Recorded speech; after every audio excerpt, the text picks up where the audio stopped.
S'il vous plaît. S'il vous plaît. On va commencer tout de suite, s'il vous plaît.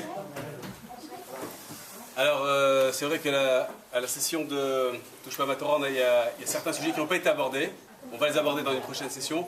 Mais en tout cas, en attendant, je sais qu'il y a eu beaucoup de questions au sujet de la science et de la Torah. Alors, Rav Buf d'Aix-les-Bains, qui est venu spécialement d'Aix-les-Bains, va nous expliquer si la science et la Torah sont complémentaires, sont ennemis, amis. C'est ce qu'on verra tout de suite.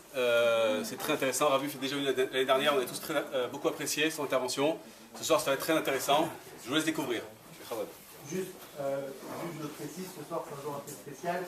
C'est la Haskara de ma grand-mère, donc le cours c'est pour Jolie Sheva Batlen.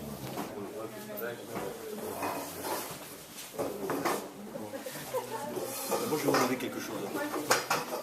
C'est ne soyez pas timide. C'est-à-dire, à la fin du cours, n'hésitez pas à poser toutes les questions que vous avez envie de poser, de préférence sur le sujet qu'on a abordé ce soir, mais pas forcément. S'il y a vraiment une question urgente, que je viens de dire quelque chose qui vous a interpellé, qui vous a choqué, que vous n'avez pas compris, vous m'interrompez. Si je pense que ce n'est pas mashmaouti, que ça n'a pas de sens, bon, je ne répondrai pas maintenant, je répondrai après. Si c'est urgent de répondre, je répondrai maintenant. Mais surtout, ne soyez pas timide. Intervenez si vous en sentez le besoin, si vous avez des questions, ou si je vous ai choqué, ce que je vais peut-être essayer de faire.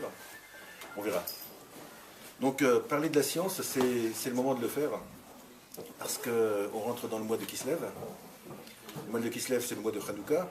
Et Hanouka, tout le monde sait que c'est la commémoration, bien que je n'aime pas ce mot, la commémoration du conflit, de l'affrontement qu'il y a eu entre Israël et la Grèce. Dans la bracha, la bénédiction qu'on fait quand on allume les bougies de Hanouka, on dit Baruch Ata Hashem Elokeinu melech olam, entre autres, chez Hassan Issim, béni sois-tu Hachem, qui a fait ces miracles, Bezmanazé, dans ce temps-là, du temps de Hanouka, où les Hashmonaïm, ils ont repris le Beth Amikdash, etc. Bezmanazé, de nos jours. De nos jours, on est en train de se battre contre la Grèce. Ah oui, toi, cheers, ouais, mais bon, c'est pas la même. On est en train de se battre contre la Grèce, contre la culture grecque. Qu'est-ce qui se passe? On va essayer d'expliquer un petit peu. Il y a un midrash. Un midrash, ce sont des paraboles que les sages nous racontent à partir d'un passouk de la Torah et qui nous expliquent le sens profond de ce passouk-là. On va prendre le deuxième passouk de la Torah. Le premier, c'est Bereshit, bara Elokim et Hashamayim et Haaretz. Au début, Hachem a créé le ciel et la terre. Deuxième passouk, Veha Haaretz ayeta tohu vebohu. La terre, elle était, traduction française, tohu behu. Tohu vebohu. Tohu vebohu, c'est compliqué comme explication. Il y a beaucoup de mefarshim. On va voir une explication très originale. Tohu vebohu, vechosher al pene amayim, vechosher al pene atom, pardon, et obscurité au-dessus de l'abîme, veruach elokim merachef et al pene amayim, et l'esprit d'Hachem planait au-dessus des eaux. Qu'est-ce que ça veut dire? On est en train de nous donner une leçon de sciences naturelles? On est en train de nous parler du Big Bang?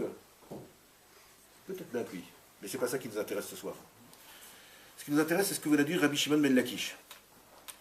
Rabbi Shimon ben Lakish, Patar Kriya be Galouyot. Il nous a expliqué ce passouk en nous parlant des Galouyot. Les Galouyot, ce sont les exils. Ve'aretz hayeta tohu, quand le verset nous dit la terre, elle était tohu, tohu, on va traduire par désordre. Et bohu, désordre. Je sais pas quel, c'est deux types de désordre. On va simplifier. Tohu, c'est quoi? C'est Babel, Babylone. Tohu, c'est Babylone. Il va prouver. Après, il va nous dire bohu. Bohu, c'est Med, c'est la Perse. On va expliquer. Après, il va nous dire Rocher. Rocher, c'est la Grèce. On va expliquer. Etc., etc. Moi, j'ai un gros problème là. Attendez, on est en train de nous dire Bereshit bara Elokim et Hashem haaretz. Hashem, il a créé le ciel et la terre. La terre, elle était tohu bohu, désordre, rien, le magma primaire. Hein, en la chaîne de Big Bang, on va dire le point infinitésimal dans lequel toute l'énergie de l'univers était concentrée.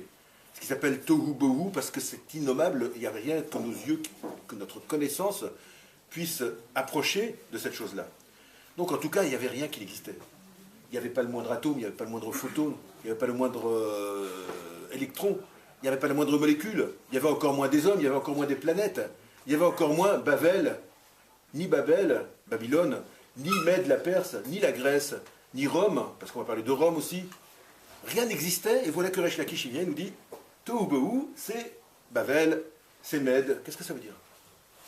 Là, il faut savoir, il y a un grand clal, une grande règle. Quand Akadosh Baruch Hu a créé le monde, les sages nous disent Istakel beraïtaou baralma. Il a regardé dans la Torah, il a créé le monde. Ça veut dire que le monde matériel tel qu'on le voit n'est qu'une image, une projection d'un monde spirituel et d'idées spirituelles qui sous-tendent ce monde matériel. Par exemple, on dit Rosh Chodesh, on fait toute une histoire avec Rosh Chodesh, la lune se renouvelle. La lune se renouvelle, elle ne se renouvelle pas du tout, c'est une boule qui tourne autour de la Terre, ouais. Et puis suivant l'angle par lequel on la voit, elle est plus ou moins éclairée par le soleil, et à un moment, il y a une espèce d'éclipse de lune qu'on appelle le Rosh Chodesh. Donc, c'est pas sorcier, qu'est-ce qu'on nous raconte? Si Hachem a créé la lune de cette manière, avec cet aspect de lumière qui diminue, et qui s'éteint, et qui redémarre, c'est parce que la lune obéit à un principe spirituel qui s'appellera la Hitrachut, la possibilité de renouvellement dans la nature. C'est-à-dire que la nature n'est pas figée, mais que nous, on peut dominer la nature et se renouveler au-delà des lois de la nature. Bon, c'est un exemple que je vous donne. Donc, qu'est-ce qu'on voit ici? Tohu, c'est Babel, Bohu, c'est Mède. Ça veut dire quoi? Ça veut dire que quand Hachem a créé le monde, en même temps qu'il a créé le monde, il a créé 4 forces, 4 projets de société qui vont s'opposer à lui. Tohu, Babel, Bohu, Mède, Krocher, Yavan, Tehom, Edom, Edom c'est Rome, l'Occident chrétien, et Ruach Elokim Merachefet al Pnei Hamaim, et l'esprit d'Hachem, Ruach Elokim, Rachid nous explique, c'est Ruach HaMashiach, plane au-dessus des eaux. Donc avant même de créer le monde matériel, Hachem a prévu que ce monde matériel sera sous-tendu par 5 forces. 4 forces qui s'opposeront à lui, et une force qui va représenter son projet. Il y a 4 projets de société, et ces 4 projets de société, globalement, ils représentent toutes les possibilités de société que l'homme va pouvoir imaginer. Tohu, c'est Babel. D'où est-ce que Resh Lakish nous a dit ça? D'où il sait ça? Il y a un verset qui nous dit parce que Raïti et Haaretz ve'ayta tohu. J'ai vu la terre, elle était tohu. C'est un pasouk, c'est un verset dans Jérémie. Jérémie, il a vécu à l'époque de la destruction du Beth Amikdash, et à cette époque-là, il a vu la destruction d'Eretz Israël par Babel. Il a compris que Babel, tout le projet de société, tout le fonctionnement de la société de Babel, c'était, en parlant moderne, on va utiliser des mots du XXIe siècle, c'était l'impérialisme, la puissance militaire, imposer sa force et imposer sa culture de manière violente pour exploiter les plus faibles. Ça, c'est Tohu. Il y a une société qui fonctionne comme ça. Mède, c'est quoi? Bohu, c'est Galut Medaille. Bohu, c'est la galoute de Mède. D'où est-ce qu'on sait ça? Il y a un passou qui est un verset dans Esther qui nous dit Vayahavilu lehavi et Aman. Ils se sont empressés de ramener Aman. Vous connaissez un petit peu l'histoire d'Esther? Ouais. Bon, je vais vous la résumer très très rapidement.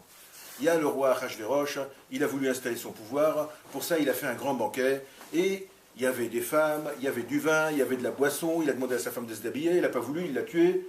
Voilà. Après, qu'est-ce qui s'est passé? Il s'est dit, mais j'ai plus de femmes, qu'est-ce que je vais faire? Alors, il y a Aman, il est arrivé. C'est un très très résumé très gros. Mais il y a des mots qui vont revenir qu'il faut capter. C'est femmes et vin. Banquet, grande bouffe. Alors, qu'est-ce qui s'est passé?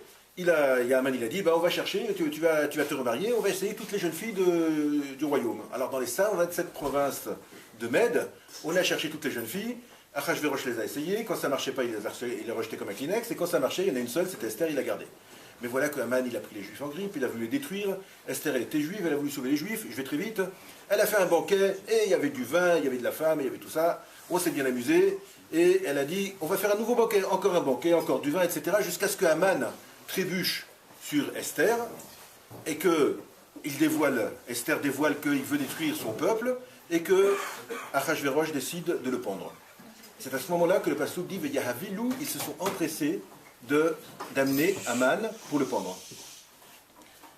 Dans ce mot, Vayahavilu, ils se sont empressés, avec tous les mots que je viens de dire, où il y avait les femmes, la boisson, le vin, les banquets, la festivité. Qu'est-ce qu'il y a? Mède, c'est la Perse. Mède, en gros, c'est le club Med, quoi. C'est, en moderne, on va dire quoi? C'est la société de consommation. Vayahavilou, dépêche-toi, ne prends pas ton temps, réfléchis pas, bouffe, amuse-toi, dépêche-toi, ne prends pas le temps de... Il y a plusieurs manières d'empêcher quelqu'un de réfléchir. Soit on les crabouille, comme on fait les Égyptiens, on les écrabouille de travail, ils ne peuvent pas, ils sont pris par leur boulot, par leur travail, ça peut être le travail d'esclave, ça peut être le travail d'entreprise, ça peut être quelqu'un, il n'a pas le temps de se retourner vers lui-même, de se retourner vers son intériorité, de se tourner vers ce qui est spirituel, il va juste être l'esclave de son travail. Ou alors il y a une autre manière, on va l'écrabouiller avec les plaisirs. Ce que les Romains, ils ont très bien compris. Les jeux du cirque, c'était quoi? Ceux qu'on fait un peu de latin. Panem et circenses. Du pain et des jeux. Du pain et des jeux, et le peuple est content, il ne se révolte pas, il est tranquille, avec sa joie et la paix. La société de consommation, la société des plaisirs, c'est une forme de société. Après on arrive, Yavan c'est Rocher. Rocher c'est Yavan plutôt. Rocher c'est Yavan, l'obscurité c'est Yavan. La Grèce. Chez Rishichu Enehem chez Israël, parce qu'ils ont obscurci Israël avec leur Gézérot. Là j'ai un problème. Parce que Yavan, c'est l'obscurité. Vous entendez ce que je viens de dire? Mais Yavan, la Grèce, c'est le progrès. C'est la lumière. Regardez dans n'importe quel dictionnaire, Yavan, c'est la lumière. Yavan, c'est la philosophie. La Grèce, c'est les mathématiques. C'est la physique. C'est l'esthétique. C'est tout ce qui fait la culture, tout ce qu'il y a de noble dans le monde occidental. C'est ça Yavan. Même aujourd'hui, on ne fait pas de physique, vous avez fait un peu de maths. Ben, dans les maths, on commence par quoi? Pythagore, Thalès, Euclide, les Grecs. Puis attention, vous croyez ces programmes de troisième.